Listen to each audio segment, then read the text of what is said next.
Thank you very much, Regina, and ladies and gentlemen, and friends. I realize that I've probably met at least 30% of the room here before, so those of you who have introduced me to people in Hong Kong, you've obviously done a good job before and have the right connections.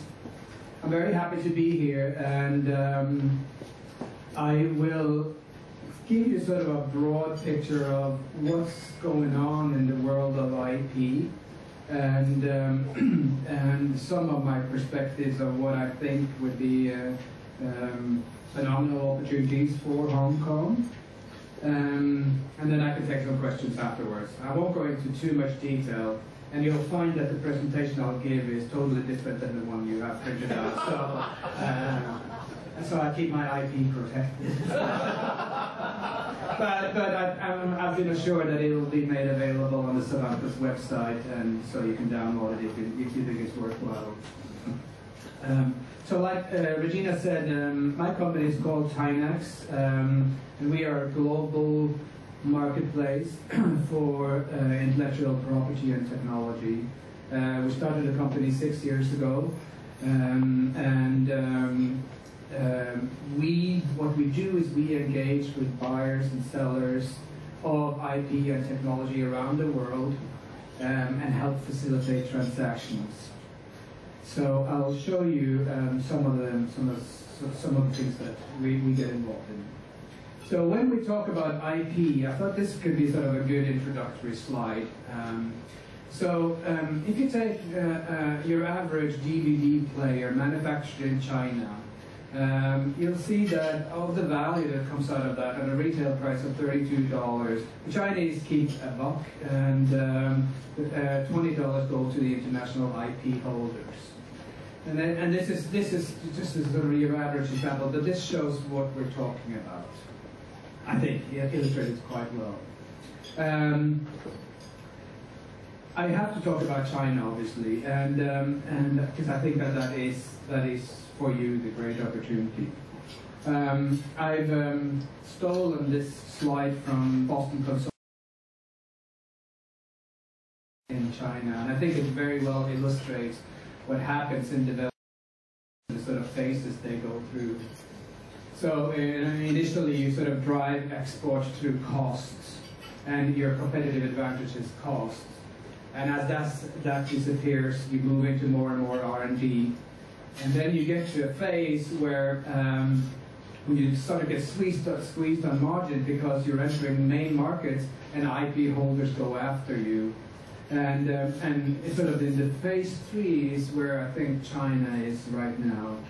And to go back to the DVD example, a few years back, I'm sure many of you know this, Philips, who held the IP on DVD, sued not the manufacturers but Walmart in the US, and said, because they knew they wouldn't get anywhere in China, and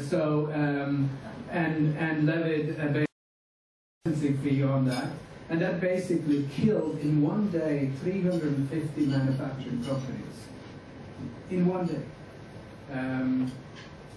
And then the next phase is sort of where you grow into, you get serious about IP and investment in IP, and you move from being what I call an IP negative position into being an IP positive position. And this cycle we've seen in Japan and we've seen in Korea. Japan took twice as long as South Korea to work their way through from a sort of an IP negative to an IP positive status. But this is really the opportunity, I think, see if this works, here. And this is where I think Hong Kong can play a phenomenal role. A couple of years ago, there was a book published about what it is that drives new technology economies in Asia, and it's a study done by some Stanford professors, one of which happens to be on our team, on the Tynax team, fortunately. But anyway, They studied Japan, Korea, Taiwan, Singapore, and looked at the dynamics in those markets and what was it that created the growth of the industries. And I think the most important one is probably this one. It all started by acquiring technology. In other words, you learn from buying in and further developing that. But it also says something about policies and openness and stimulation of the economy. Interestingly enough, it also says that small companies are probably more important than in the academic world in the generation of IP. Some of the universities may disagree. Not my point. But and it also says that an open economy is critical, which certainly should mean that Hong Kong ranks very high. So we flip this around and turn it into a sort of competitive matrix just to sort of get some check marks and see how Hong Kong and China stacks up along these variables. So in this slide, Hong Kong is H, right? So we know that on a lot of the factors here, like openness, it scores really well. The questions are, about the system, the infrastructure around it, whether it really meets the criteria. And I think I'll leave it open as a question mark. What China has, they have a lot of challenges. But what they have is a domestic market, of course, unlike anything else. And China and Hong Kong has a very strong IP protection area and a service infrastructure that supports that really well. Again, it's just as a thought hanger. Okay, so if we go back to this acquisition thing then, and what happened in Japan and so on.